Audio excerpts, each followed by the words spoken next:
I see it. And here we are. Yes. Hey, Gilbert Márquez, my God, I cannot believe it. Having you in finally in Mezcaleando. Gilbert is fantastic. Let me tell a little bit what I know about you. After it will be your turn to tell us who you are. But let me tell you that you are tell the people that you are a great inspiration for everybody to try to be proud of what is Mexican be. Because not much people that I know bring this flag of Mexico with all this honor and proud that you do, man. So now also being the brand ambassador for one of the bigger brands in the mezcal industry in the United States, this is another great accomplishment that me as a Mexican who live in the United States, I'm very proud of. So thank you very much for coming and welcome, Gilbert. Welcome very much to Mezcaleando. Thank you so much for the opportunity to have this conversation with you. I think that I've seen some of the past episodes, and I really think that what you're doing is a great reference for a lot of people who are trying to get into mezcal, people who have been involved in the mezcal category, and people who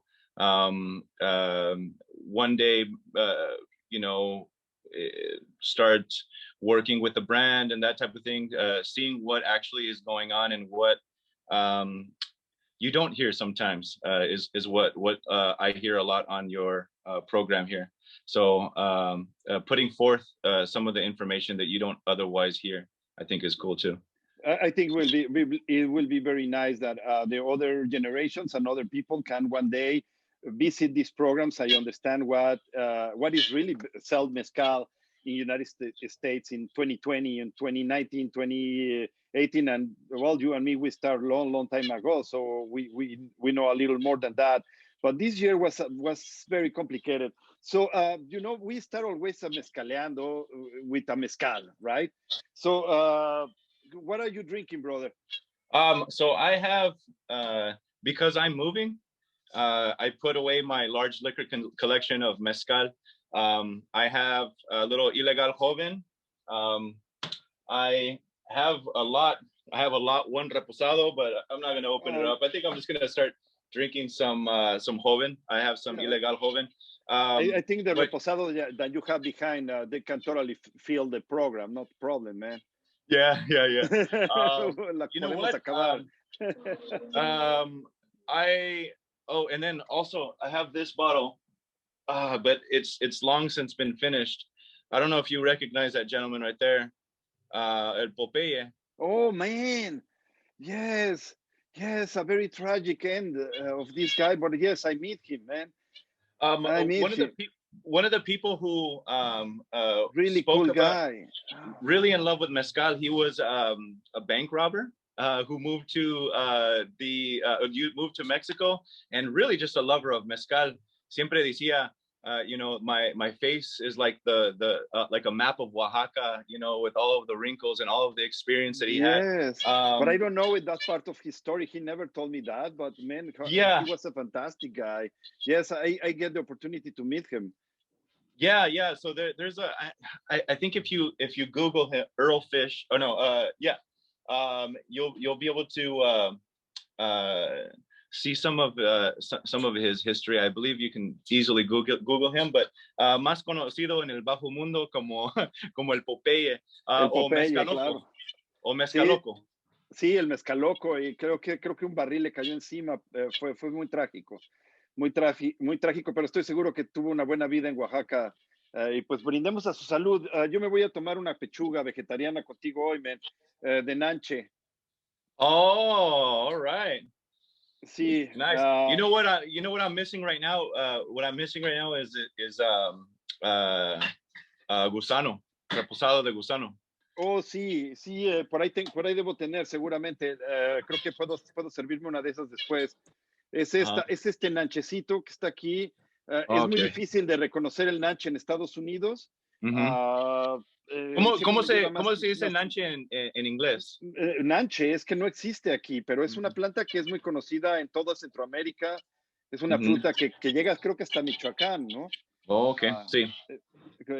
Siempre me lleva mucho tiempo describirla. Always, it's a lot of time to Yeah. tell people what is a nanche. How would you describe nanche to people who haven't had it before? Sort of dry, right? Sort of a dry texture to it, Prune, but when you it was sweeten it with straight up. sugar. It's like a prune, like a prune, Yeah. yellow or red. But yes, what you say is true. It's not super sweet. It's much more a flat in the flavor. But they Mm. have a really nice meat, and when it's super warm, it's fresh, and I really Yeah. like it.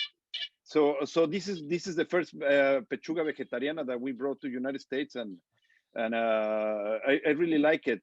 Really like Yeah, it. It's was complicated again the name, but it's good. so yeah, and I think that a lot of people may not necessarily know the difference of like what a pechuga, like a vegetarian pechuga would consist of. But in my experience, a lot of the pechuga that people are used to has como un trozo de carne, or has a piece of meat hanging from the still when they're preparing it. But there are, I'm sorry. Yeah, I have you back. But there are instances in Oaxaca and Matatlan. I've seen a lot, like something called pechuguilla, where they put the roasted agave inside of the mezcal. Would that be Yeah, a a vegetarian? pechuga. Yes, this is Yeah. a pechuga. Also, this is something that they call pechuga, but I think technically will be an avocado. Yeah. Or Because would it? it's not flavored in the distill. It's flavored when the juice is finished. But yes, they call it pechuga, and pechuga at the end of the day, is the special drink that we made for the special occasions. So we made a pechugas because we have a wedding, we have a quinceañera, we have something special, and they call them pechuga because they was served pechuga in these parties. So pechuga was related more to the party, to the piece of meat. So when the people say there, hey, we will have a pechuga, that means we will have a celebration. And when you have a celebration, you need a special mezcal. So a special mezcal start to be called a pechuga. Hey, are you making a pechuga for the pechuga, etc., etc. So this is the way that the pechuga names became a name of a process. So was the way that they was using that name. And well, when you start the mezcal, tell us a little bit when Mayagüel attract you, Gilbert. Yeah. Maya Well got me in her clenches early and fast in my bartending career. Um, so I wanted to become a chef. I worked in construction most of my life. I believe most of it was construction with my father, and I had a little bit of a creative side, a creative bone, I guess you could say, um, and wanted to become a chef. But I didn't know that you could become a chef by starting off at the bottom and getting experience in the kitchen, starting off as a dishwasher or a busser or whatever it would be, that would be an entry job. I didn't know that that was the process that a lot of people went through. And so I thought, I would need to go to Le Cordon Bleu or something like that to become a great chef. These are the things that you think of when you're young. You just want to. My dad always used to say, it's not fake. It's true, man. My dad always used to say, and it's probably true. Siempre quieres empezar desde arriba, hijo su chingada madre. But so like even my thinking of like Le Cordon Bleu, it would fall in line with the way he thought my brain was working. But so that didn't work out because I seen what it cost to go to these culinary arts schools, and so I went to bartending school. And in bartending school, I learned how to make your standard cocktails, Sex on the Beach, and all of that stuff. And I really loved it. I find that it's a creative way of expressing yourself through something that you consume, but front of the house. Because I guess my personality is really not necessarily someone who wants to be back of the house. I'm kind of more like, hey, well, how you doing? Talking to people. So I started bartending, and I started bartending at a bar in Orange County, Southern California, called 320 Main, with this great bartender who was super experienced. He was trying to hire someone who didn't have any experience, porque he told me basically, no quiero contratar a gente mal acostumbrada, or I didn't want to hire anyone who had bad habits or just were stuck in the way of the way. In the mixology world, I think that you have like your methods and the way that you want to do things, and if you're going into someone else's bar and you bring that with you, that could kind of clash with whoever's running the bar. So he, lucky for me, he wanted to hire someone with no experience. So I got that job. And from there, I started learning a little bit about Scotch and classic cocktails and all this stuff. I really love the smoky flavor of the Scotch, and really became a fan of gin. But with gin and Scotch and all of these other spirits, it really wasn't me. I was like, esto no es de mí, like this doesn't feel authentic. It doesn't feel authentically me. And I was also doing danza azteca at the time. Or danza mexica, or native dance. De veras, and, te pusiste a hacer pierna, vestido de paisano. Oh, qué chingón, man. Todo con Eso es un ejercicio bien duro, ¿eh? Bien duro. Yeah, buen ejercicio. So I used to box, and my dad said, like, do some sort of dance. It's good for your footwork. And danza azteca for me was it was a good way of releasing a lot of negative energy, meditating, dancing, expressing myself through that. And so I started learning a lot about my culture, and I started learning about my abuel. Then comes step two, in my training program. He taught me the Sazerac. Jason Schiffer at 320 Main taught me how to make the Sazerac, taught me how to make all of these drinks. And then now it was time to learn the cocktail menu de la casa. And so one of the number one sellers was a smoky margarita. So the smoky margarita, he showed me a great way of making a tequila cocktail, a margarita, but adding about a half an ounce of mezcal to make it, quote unquote, smokier, right?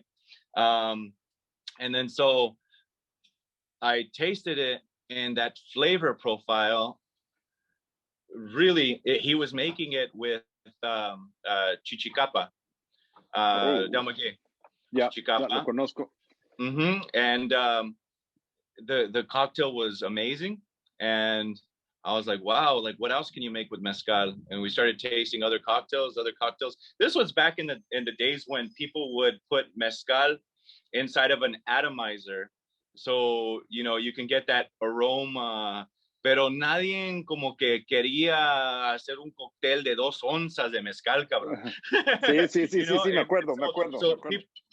So people didn't, use 2 ounces of mezcal in their cocktails. And so just as a young bartender who didn't know anything about the craft or balance or anything like that, I started making cocktails behind the bar, and had the audacity of making cocktails with 2 ounces of mezcal as a base. And I remember later on in my career moving to Atlanta and working in one of the first mezcal bars in Atlanta. The head bartender at the time at the place told me, 2 ounces of mezcal in your cocktail? He's like, all right, that's ballsy. I don't know if it's going to sell, but let's put it on the menu. So that's the era that we're coming from. Yeah, but you remember also at that time, the people who sell mezcal, they don't want us to make cocktails. They don't want any people to work in the restaurant to make cocktails. They say, no, be careful. This is a holy grail drink. Don't make cocktails. Obviously, after when they noticed that is the only way that they can pay the rent, they was the first to make cocktails, right? But in a moment, it was very difficult. It was like, oh my God.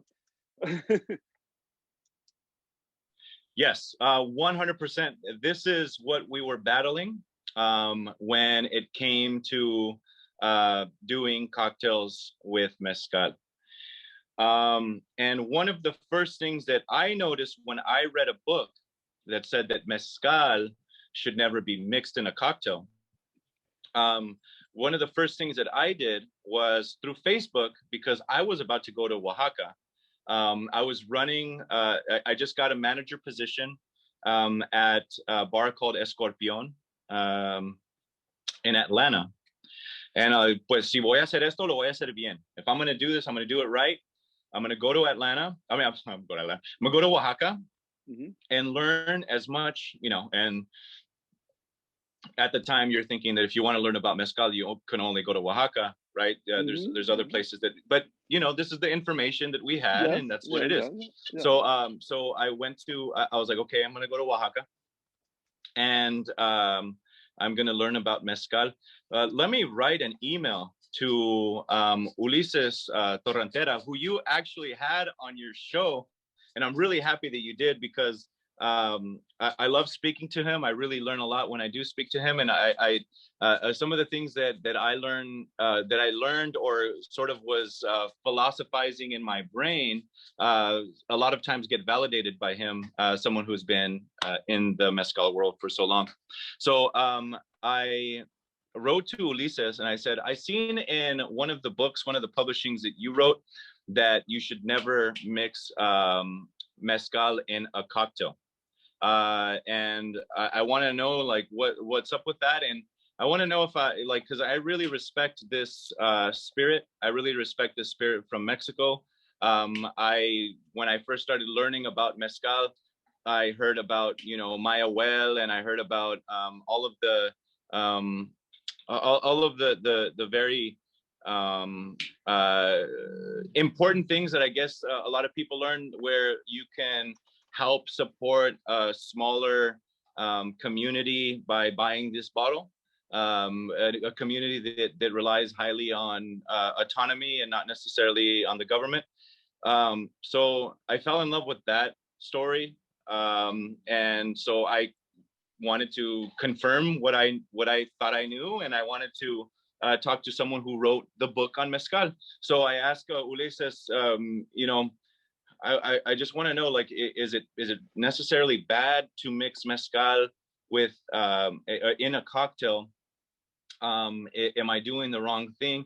Am I damaging the culture of mezcal by promoting it in this way? Because that's the last thing you want to do when you love something, right? Of course, of course. But also, I was very young in the industry and didn't really realize, didn't have the 360 view.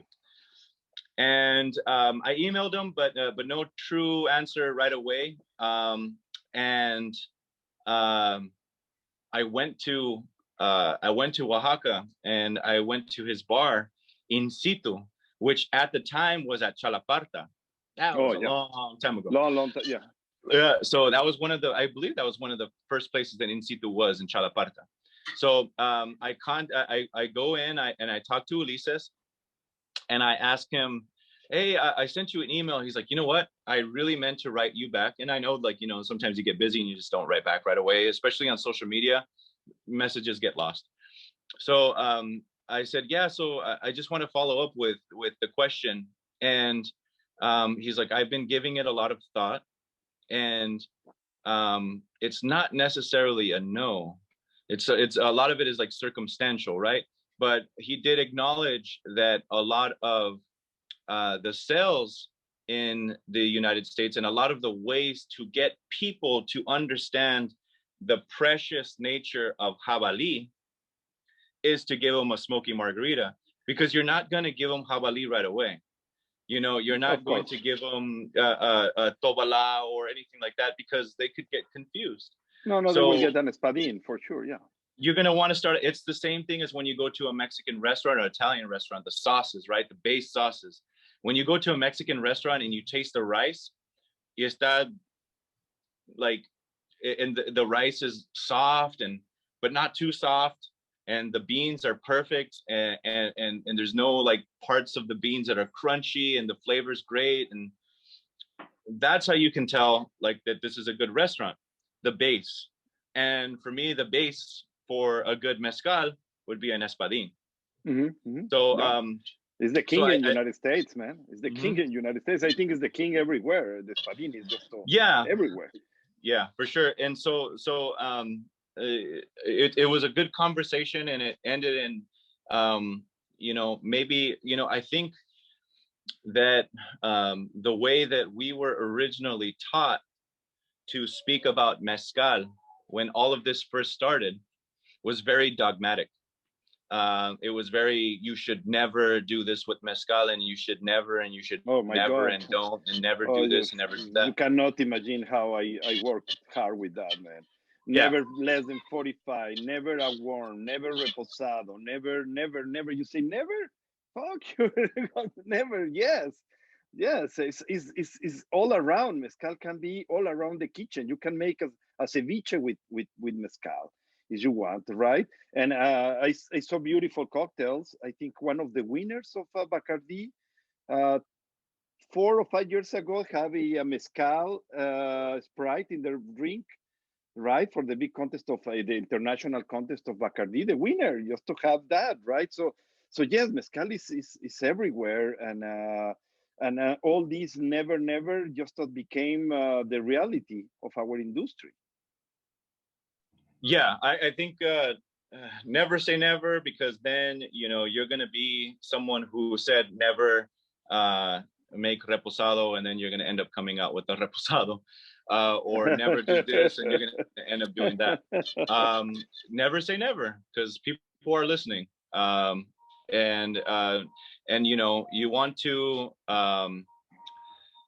you want to not limit people in drinking mezcal. I think there's a lot of responsibility that goes into it. There's a lot of nuance, but a blanket statement of never is not the answer. Yeah, I totally agree with you, man. But tell me, so obviously, well, let me tell a little bit about illegal mezcal. They have three different presentations with espadín. One is a blanco, you have a reposado, you have añejo. So you have to, each time that you go in front of a savvy or no savvy person, you need to tell your story. So with all these never, oh man, it's just exhausting to tell the people, no, it's what the people tell you is not true. I can show you here how this beautiful espadín is fantastic in reposado, and look at how beautiful is in añejo, right? I think one thing. I think one thing to note is one of my favorite quotes that you said while you were doing a talk that I attended is reposado mezcal is not traditional. And you brought that subject up, and you also asked in a question is like, well, who determines what's traditional and what's not? When does tradition start? What's the date that makes something traditional? What was exactly that you said? You said something like that. I Well, don't want to that's misquote true. you. That's true. So let's go thinking about if it's true what the people say that is not traditional, right? And the first reposado started in 1980. Now this happened 40 years. So 40 years is already traditional, right? But it's not true that, because man, the, when mezcal born after the Spaniards came, and the people make mezcal, where you think they put their mezcal? You think they brought the plastic for stock the mezcal? No, they put it in barrels because the Spaniards bring the barrels for the wine, for the rum. They know it the barrels, so they use in the barrels. So make a mezcal in reposado is very old, right? But it's true what I said, and I remember very well is who tell us what is traditional and what is not.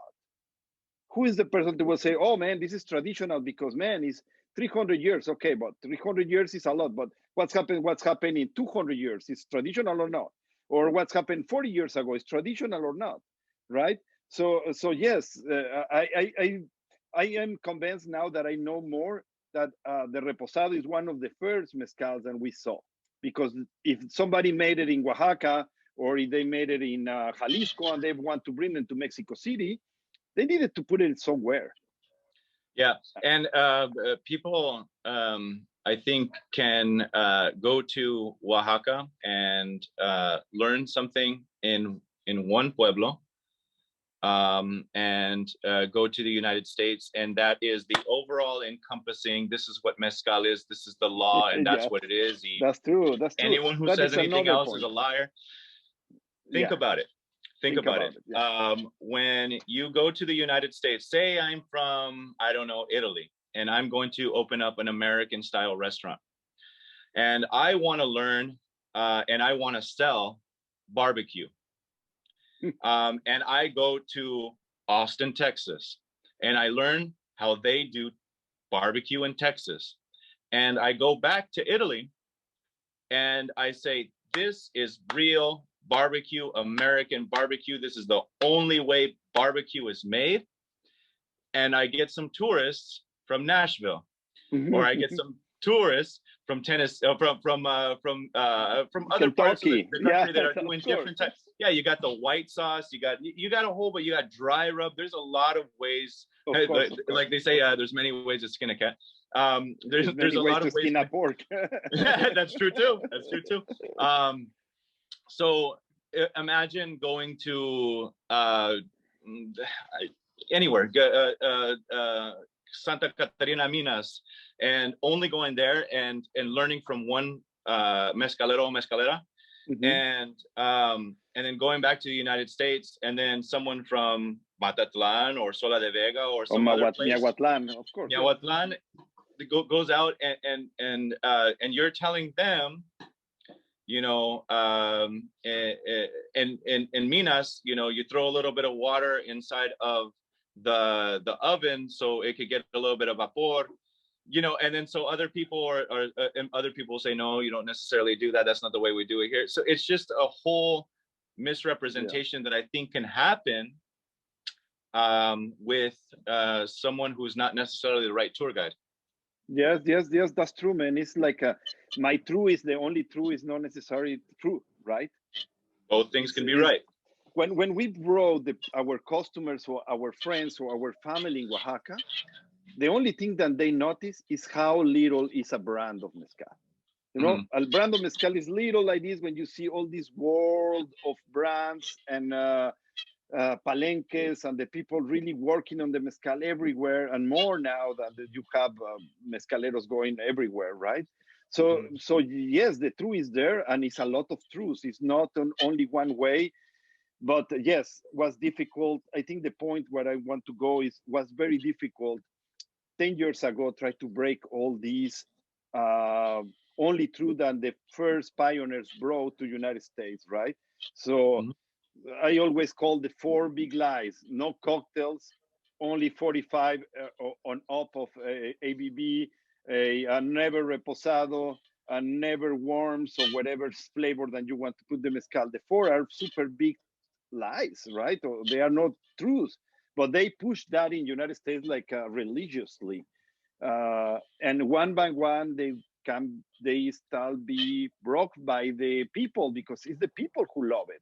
You know, you see it as a bartender or some people to go in the bar. The people say, "Oh man, I want a cocktail. I want a Negroni with mezcal," or you know, I really like this mezcal with 42 ABV, not necessarily 45. Why you like it? I don't know, but I like it, right? So it's like it's like the people is pushing it, the real truth of the mezcal. And now then we already have another 8 states. So you go to Michoacan, you go to Durango, you go to San Luis Potosí, man, and it's totally another world, right? And you cannot. Who will tell a master distiller they are not doing their job? Right? Who can tell? It's an artisanal product, right? Made by artists, obviously. So how can one artist tell another artist that their rendition of a sunset is not art? Totally. You know, and but well, I see a lot of people in bringing these dogmas to United States about the mezcal, telling to the master distillers was wrong, you know. And now we have a new problem that I will call a maybe I will call Yeah. the white savers, you know. So it's the Yeah. people to they using their economical power to bring money to the mezcaleros towns, etc., etc. But at the same time, they using this power to get more, be more influential in United States, and they push their products because it's always a product of mezcal behind all these charitative persons, etc. And I really hope they will help more than help the category, because mezcal is still growing and we need to get prestige. So we have already the quality and it's there, but we still more cheap than a cognac. Why do you think we are more cheap than a cognac when we are much more elaborated? And you know, I think that the issue there is it's got a lot of layers, right? But how many times have you heard someone complain about a plate of Mexican food being expensive too? You know, it often happens to Mexican cuisine that it should be cheaper than something else. That's true. That's true. Well, I have the experience bringing now Mexican wine to United States. That the first thing the people thinking when they are in front of the word Mexican wine is cheap. Mm. You need to say Yeah. no, doesn't exist the cheap wines in Mexico. Sorry, Yeah. all are super Yeah. expensive because they don't have any support. The government don't give them any money, so it's very very difficult and complicated. So they became much more expensive sometimes than the California wines or even French or Spanish word the wines. So the same happened with mezcal and tequila. They always thinking that they have to be cheap, and a margarita have to be cheaper than a Negroni, for example, and or a martini. And I don't get it. You know, I really don't get it. Yeah, I think there's something there. I'm not sure. I'm not sure why that is, but it has to be just the way that we have been accustomed to getting Mexican products for cheap. Mexican products, Mexican labor, Mexican, a lot of things have always historically been viewed as cheaper and more attainable. Yeah, Huaraches, anything like, but you like you'll see huaraches and stuff like that, but then you see them from a different part of the world, leather sandals, and they're much more expensive. And I could just imagine like seeing someone turn their nose up at paying a little bit more expensive for handcrafted huaraches. It's just, I think it's across the board. A lot of the stuff that comes from Mexico is unfortunately viewed as something that could be more attainable or cheaper. yeah, and you know the products made in Mexico, they are good products. You can see in the TVs, computer, they are assembly in Mexico, etc., etc. What we need to put that out, and I think one of the recipes maybe will be the tequila and the mezcal. Yeah. Stop these cheap products and bad products to come here with the big names. You know, Yeah. I hope we will. It's something that we will arrive to do. And tell me a little bit more about what is to be a brand ambassador, man. What is for you and your family and yourself? Wake Oh up my at 6 o'clock. Wake up at 6 o'clock in the morning to go to get to attract an airplane and stay 3 or 4 days working very late in the night, going in the morning to give a conversation with the bartenders, working late night, and also come back home and try to give wherever you have rest for your family and your the people they belong to you, right? Yeah. Being an ambassador is exactly what the word means. You know, you're the representation of what that brand is, and with that becomes a lot of opportunity and also a lot of responsibility. Imagine being a brand ambassador who doesn't know the names of the mezcaleros who make the Your mezcal. juice, yeah. Imagine not knowing el mano derecha de los mezcaleros, the people who are in the line, you know, putting the labels on. Imagine not knowing what I'm trying to build up and explain is it's a lot of responsibility within the company to know and understand that these are hardworking people who love what they do, but also they have a business to run and they want to grow. You know, it's not a charity case. These are businessmen and women. These are businessmen and women who want to create infrastructure in their local towns and to create opportunities for less necessity to migrate to the United States, because if there's no work, then what do you do? So so I know that. So I know that to harvest an agave, you only use probably a pickaxe, a crowbar, and a sledgehammer and a machete. You know, it's all done by hand. It's really hard work. So is being a mezcal brand ambassador just swiping your card, just showing up to the flight? No, I think it's a lot more than that. I think that when Ilegal shows up to an event, you always know that you are going to get something very DIY, something very do-it-yourself, and that has a lot to do with our roots in punk rock and creating our own concerts and shows and creating our own experiences. We know how to do that. That's what we do. But to just show up at a tasting when we're working with Ilegal or for Ilegal or any of the ambassadors that came after me, to show up at a tasting with 3 bottles and some shot glasses, some disposable shot glasses, and a tablecloth that says Ilegal is unacceptable, because that I feel like is phoning it in. I feel like that's like, you know, you're just doing your minimal requirements. But you have to remember, like, you don't want the mezcalero who's making the mezcal to just show up and kind of chop the agaves and kind of make sure, you know, you don't want that. And so we're not getting that. We're getting a good product. So it's really important for me to push myself outside of my comfort level to create a good experience for someone who's trying mezcal for the first time.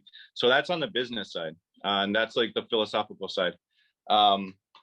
It also requires a lot of love and passion for the category, because that if I didn't have love or passion for the category of mezcal, then oh man, I wouldn't be you miss in this everything, right? Yeah, I would be, you know, I wouldn't be here 10 years deep with Ilegal. So that's really important, because you just wouldn't have the stamina to be able to keep up with the flights that you're saying. On a personal level, at home, it takes a really understanding partner to know that this is something that I really am in love with, and this is something that I really do want to be a part of my life for as long as it could be a part of my life. It's a lot of things, but I think all encompassing what it takes to be a mezcal ambassador is a lot of passion, a lot of love for the product, and defending the product, and seeing people write comments on this page or that page, and trying to approach or dismantle whatever sort of things that are going behind the reason why they made those comments, and also responsibly trying to break down some of the dogmatic language that can go with a lot of people representing mezcal. Man, how many times have I met a brand ambassador who works for a mezcal company telling me that you should never and you should never, and then I ask them, well, do you speak Spanish? Well, do you? And that's not necessarily always the most important thing, but if you don't have the right translator, then you're going to get everything secondhand, and you're just not going to get it. Unfortunately, that's just the way it is. How many memes are there about what something means in Spanish? and if you translate it, it doesn't sound right. It doesn't. You don't get the whole vision of what it means. So you're It's going to very get something interesting. Let secondhand. me stop you there, Yeah. just for make a parenthesis. So it's the people, they talk about tradition and culture, but they don't understand that the part of the tradition of and culture of the mezcal also is the Spanish, Mm-hmm. right? Yeah, and also in some cases Zapotec, Oh, and that's yes, hard of too. course. And that's hard too. Zapotec or whatever speaking in the places where they make mezcal. That's true. That's true. But to be able to speak to the mezcalero in a comfortable way, where they can make themselves understood, is very important. Because how many times have you? I'm asking you, how many times have you been on a tour and you hear the translator say something, but it's too literal? It's too literal. It, like, because in Mexico, or in Spanish, it's not necessarily always literal. But when you go to Google Translate and you translate it, it sounds very literal, right? Yeah, right. Yeah, it's what we call lost in translation, right? So, so, and oh, and then you get beyond that, and you ask them if they've ever been to the distillery and met the people who make the mezcal, and then you get another surprising answer, which is no. So immediately, I don't know how much I can trust this person, because all they are doing is literally regurgitating what they heard. Yeah, yeah, of course. And if they don't hear well what they say, well, they will repeat something that is incorrect, right? Yeah, 100%. One of my favorite experiences when I went to Oaxaca was with a new member of the marketing team. Um, and we showed up to Oaxaca, and I said, yes, we're going to see the stills. We're going to see the agave. You're going to pretend like you're chopping agave for the picture on Instagram. Like, all of that stuff is going to happen. Don't worry. But first things first, let's get a chair and let's sit down with the mezcaleros. Let's have a drink and let's talk. Not about anything. Let's just get to know each other. Mm-hmm. Right? That's a respectful thing to do. Of course. So often, people go to a distillery and think that they're showing up to Disneyland, and it's not Disneyland. This is the mezcalero. This is his mezcalero, mezcalera. This is their house where their family lives, and probably their family can hear you what you're saying. If you're being disrespectful, if you're getting too drunk, if you're doing this and you're doing that. Of course, yeah. But too many times you show up with the notion that, this is, and no disrespect, but you think that this is a Jim Beam tour or something else where it's sterile and no one lives on site or anything like that. You're going to, or whatever brand, right? You're going to show up to the site, but in Oaxaca, how many of the mezcaleros actually live at the distillery? So yeah, a lot. Well, it's a new, I think it's very new to have these fabrics, right? Palenques fabrics like Sombra, for example, no? That nobody lives there. It's just a beautiful, beautiful palenque that is outside of their mezcalero's house, right? So this is new. It's something new that we start seeing in the mezcal industry. But normally, yes, it's the mezcalero who lives there. And is you never been in a field where these guys cut the agave, you really cannot see what is the thorns of this side and see the guys working with guaraches. So they are in guaraches, man, with thorns of this side, working their butt out. They work hard, super hard. And at the end of the day, how much you think they touch? So it's for a lot of people, it's very easy to say, give me a bottle, give me a shot. And they don't understand that each time that you give something away, the person who is paying is not you, is not the owner of the brand, is the guys who are cutting these agaves in the field. So it's for that I am very, very hard with these things, that I never give passes away, bottles away, and if we have an event, please pay your entry, because always is the guys in the fields who pay for whatever we give away, right? Yeah, 100%. So there's a lot of it's very, very multi-layered, and it's not as simple as people make it out to be. Hay muchas veces cuando estás muy cansado, but you have to keep pushing because you know it's for the good of the company, and also for respect and of the work of the mezcalero, and wanting them to also prosper. That's another thing that has to be aligned. You know, the mezcalero should also see the benefits of growing, right? Mm-hmm. Because if you're making a mezcal with a mezcalero for many, many years, and you see their distillery and it's still falling apart, um, well, then that means that there's not a lot of trickle down of what the actual money that's going into the company to the actual person who's making it. There's no room for advancement, right?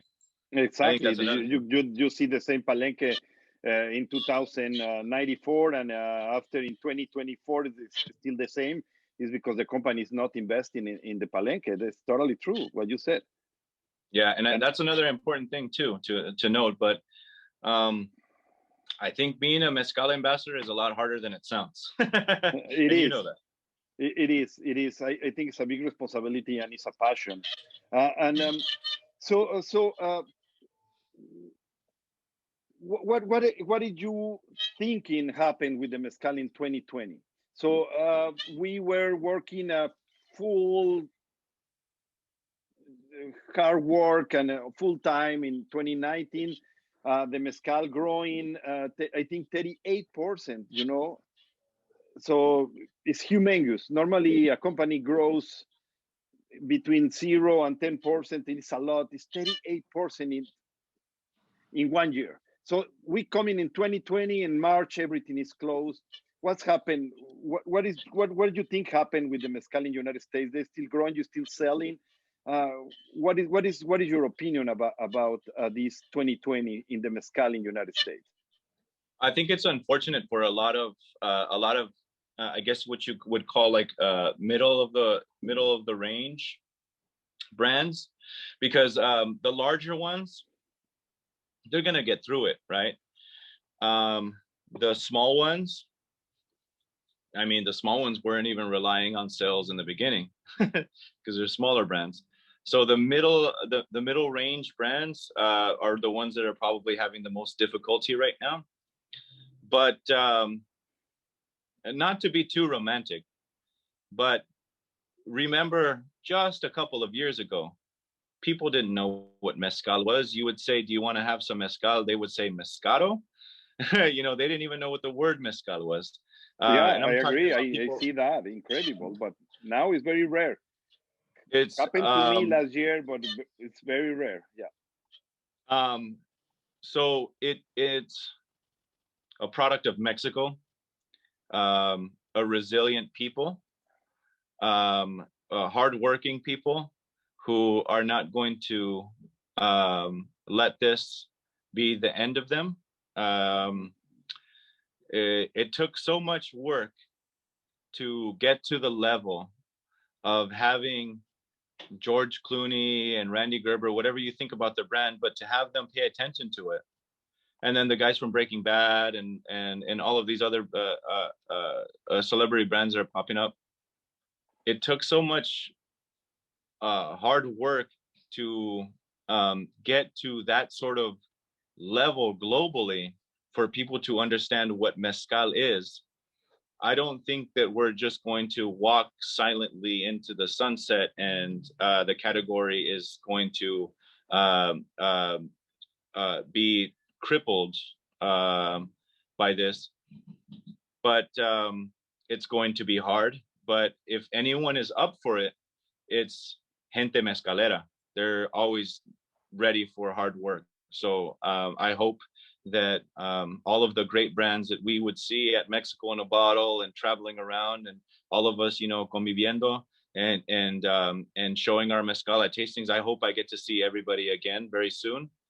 Um, but it was an opportunity for everybody involved in the brand, and not the brand, in the category, to pivot and be adaptable and start doing things like this, that are more virtual.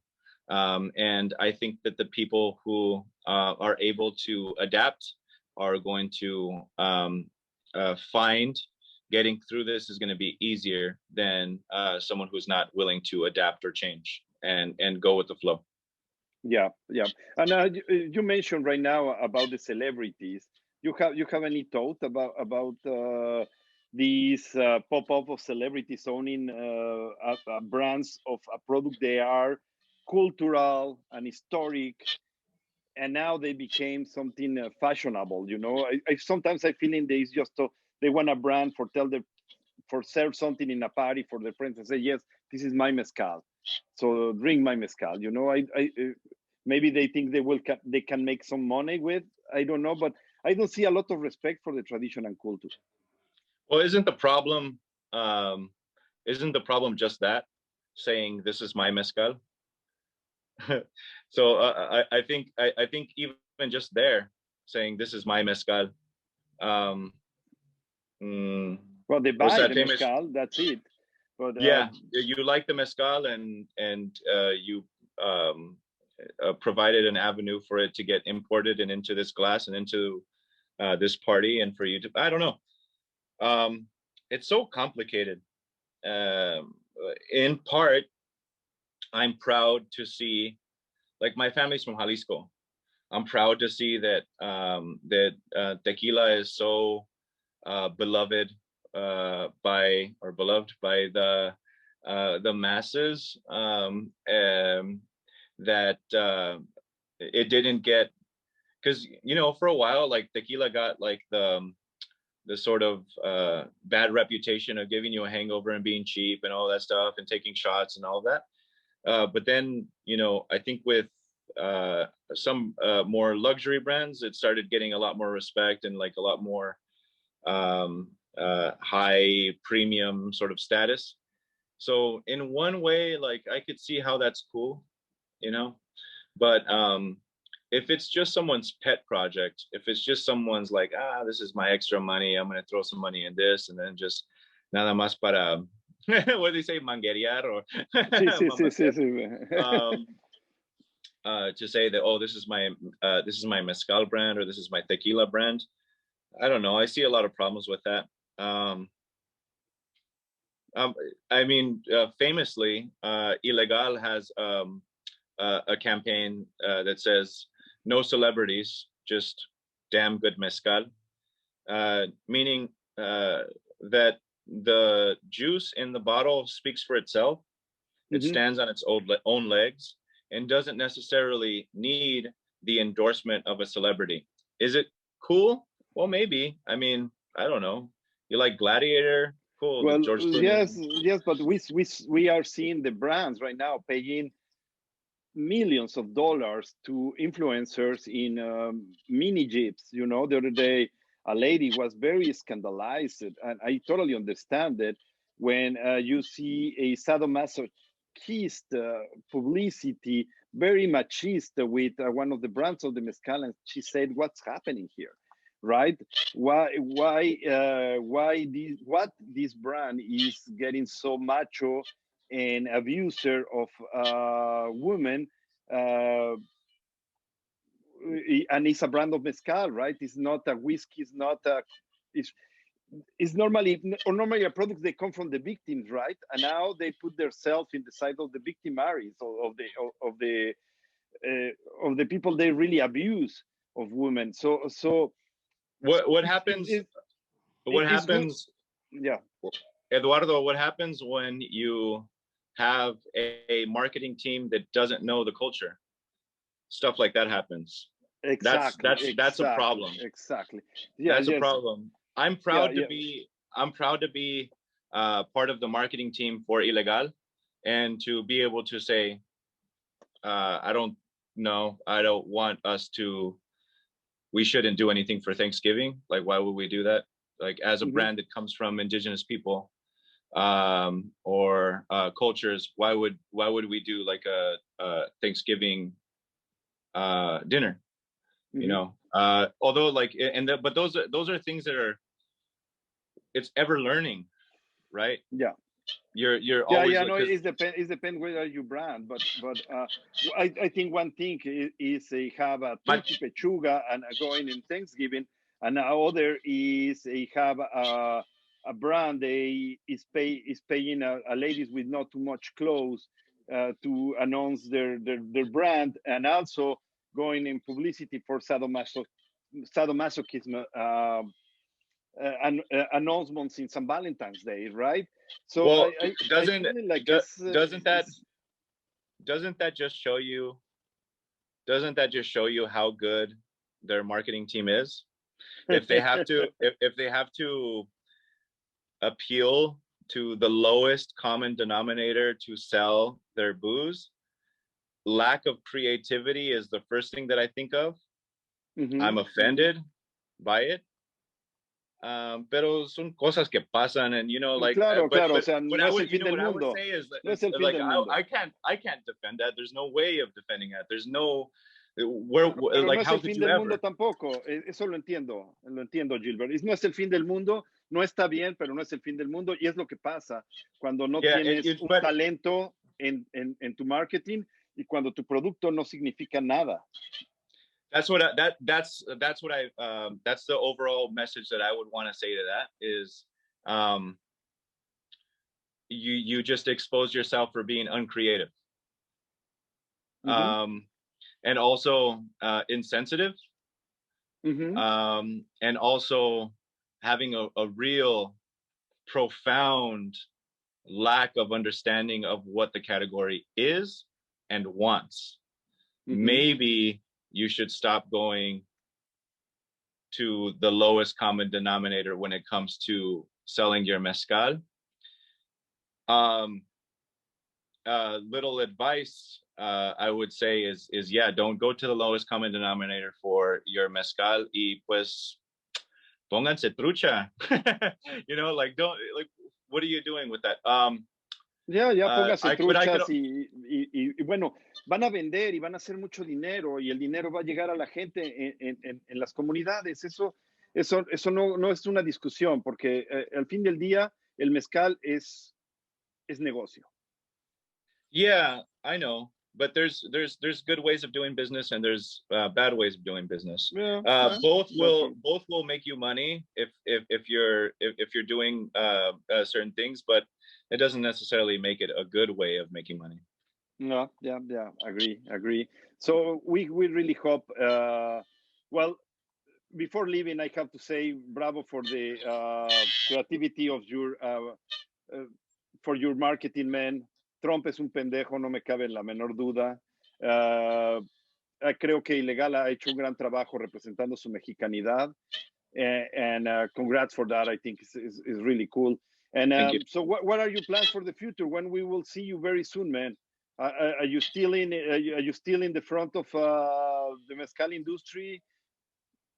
I hope that we're able to. I hope we're able to continue to innovate and be creative and adaptable in the market as a mezcal, in the mezcal category. But I also know that as long as people like the people that I work with are involved in Ilegal, we're going to always do something that is representative of what we think mezcal is. Mezcal is so special. It's not something that you need to go to the lowest common denominator to sell. It speaks for itself on a lot of levels. Mezcal is much more than just, and not saying that this is important, because it's very important, but it's not just an agave spirit. Mezcal es it's much cultura. More than that. Mezcal es cultura. Mezcal es familia. Mezcal es tradición. Mezcal es amigos como nosotros. Oh man, how many friends have we made in this mezcal industry? Oh, yeah. Whether they're still in the mezcal industry or not, man, how many friends, how many connections, how many really, really lifelong connections have we made with this? I think that a little more understanding and a little bit more connection to what mezcal actually is in order for some of the marketing teams out there. So maybe they should spend a little bit more time talking to mezcaleros and hanging out with them and being with them and understanding and truly understanding, and not necessarily just putting S&M stuff out there. Yeah, mezcal is too profound for words, and I hope that not only us but the brands to come in the future understand that, and will continue to not only perpetuate culture and what mezcal is and how it's made, but also create understanding that is not dogmatic. Yeah, amen, man. Amen. Yeah. I totally agree on that, man. Well, I wish you the best of the looks in the next 2021. I think it will be a fantastic year. I'm pretty sure I will cross your path very soon in one of the markets. God, I hope so. I cannot wait to start traveling, man. I'm waiting for my shot. I still don't have it, but I am. I'm really waiting for my moment. You know, when they will be my turn, I will be there, and I will restart my mission to keep promoting mezcal category and try to bring some beans for my families in Oaxaca, right? Because at the end of the day, that is the goal, is give them some social justice and some love to these fantastic artisans who made the mezcal in Mexico, and finally after centuries to be hidden and pours, right now they receive some money, and this is fantastic, and I hope it will still happen for now and forever. It depends of us if we arrive to be sustainable, and we arrive to give some great name to the mezcal, for the mezcal can be sold by itself, as you said, with not too much intervention. So thank you very much, Gilbert. It was fantastic to talk to you. Thank you. Again, wish you luck, man, and I hope to see you soon. Thank you, Eduardo. I love Oaxaca mezcal, and as soon as I am able to get to Oaxaca, definitely going to pay a visit to the distillery. And you know, it's unfortunate, but I think it's something just out of respect to stay away right now with the situation.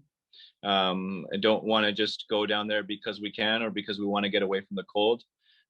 It takes everything from my soul to not just hop on a plane and go to Oaxaca and be there for a couple of days. But I think it's important. But as soon as we can, ahí nos vemos. Yes, allá nos vemos en Oaxaca. Estaría muy padre que pudiéramos vernos allá. Muchas gracias. Gracias. Gilbert, que estés muy bien.